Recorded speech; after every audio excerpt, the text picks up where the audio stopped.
Благодарить тех людей, которые сделали купол, крышу, все-таки, что мы теперь можем не под дождем молиться, а зайти и помолиться под крышей, под куполом храма.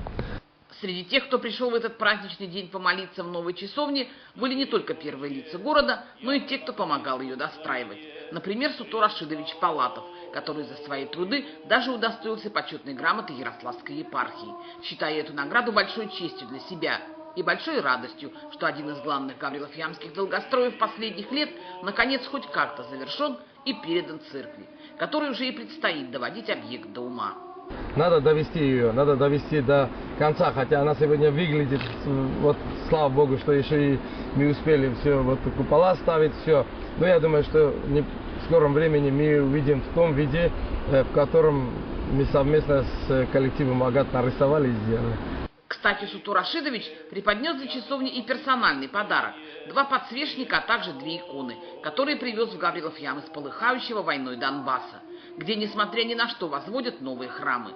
Строители одного из них, точной копии храма Христа Спасителя в Москве, и подарили коллеге эти иконы, которые теперь будут храниться под сенью новой часовни Архангела Гавриила, радости по поводу открытия которой не мог омрачить даже дождь, едва не внесший коррективы в программу праздничных мероприятий.